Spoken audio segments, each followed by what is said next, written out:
Imagine a lake so full of life, it turns pink from the sky. Welcome to Lake Nakuru, one of Africa's most beautiful national parks. I personally find it a must visit each time you go to Kenya to visit some of the bigger parks like Masai Mara. It's in the heart of the Great Rift Valley, and it's not just a lake. Actually, together with Naivasha and Elementaita, Nakuru forms a part of the greater lake system of the Rift Valley. It's thriving and it's got like more than 400 species of birds. And if you ask me what really makes this place iconic amongst the many birds, but the iconic ones are the flamingos. Thousands and sometimes millions of them, which are gathering along the, I would say, the alkaline shores of the lake. These are mostly the lesser flamingos because they feed on the microscopic algae that really thrive in these waters. And this is the exact diet that gives them the color. Fun fact is that the color quotient of a flamingo has a lot to do with the amount of algae or the quality of the algae. So you can actually make out the quality of the algae by looking at the flamingo's coat, the lesser flamingos.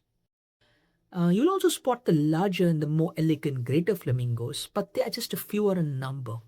But they're just as captivating and as beautiful, if you really ask me. And when you see them sudden, when they move together, it's like anything else that you would have seen, unlike anything else that you have seen in the wild. A sudden shift, a ripple, and the entire flock lifts off, which turns the whole sky into a canvas of pink.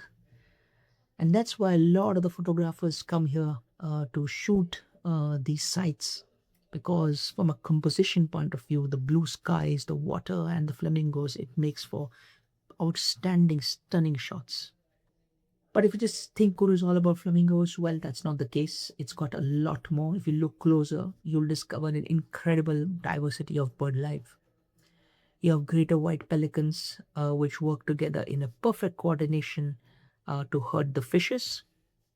You have the unmistakable African fish eagle echoing across the lake and in the acacia woodlands that are part of the woodlands around the lake.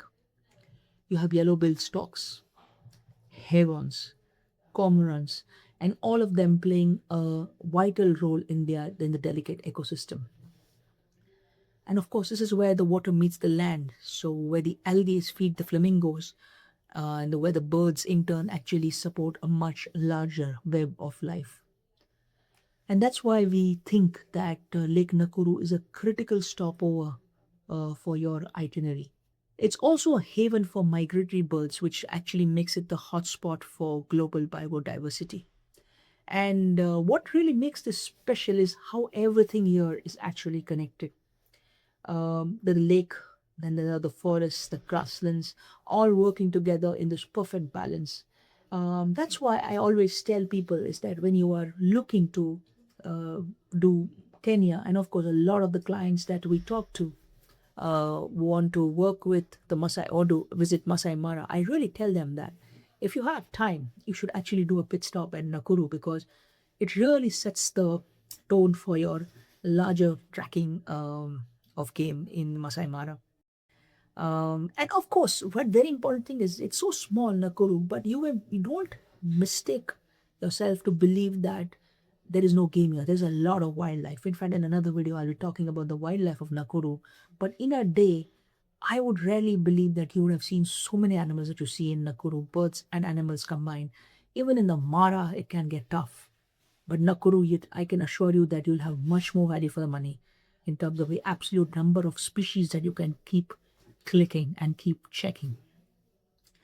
And that's why I think that it's not just about a destination. And the sunsets here are magical.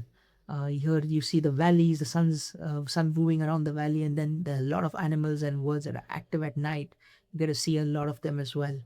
That's why I think it's not just a destination. It really reminds us how our planet truly is, and how important it is to protect places like Nakuru. So if this is the kind of wilderness that really moves you, and of course you stay with us till we explore all the other stories from the wild. But I would like to know from you if you have visited Nakuru before, and let us know what your experience has been in Nakuru. And or if you want to know more about Nakuru, please let us know in the comments below what specific parts of Nakuru that you would like us to cover. And in the meantime, do like, subscribe our channel. We will be sharing a lot more stories about Nakuru, about other destinations, based on my 15 plus years of travel in the continent. So take care, have a lovely day, and thank you for watching this video.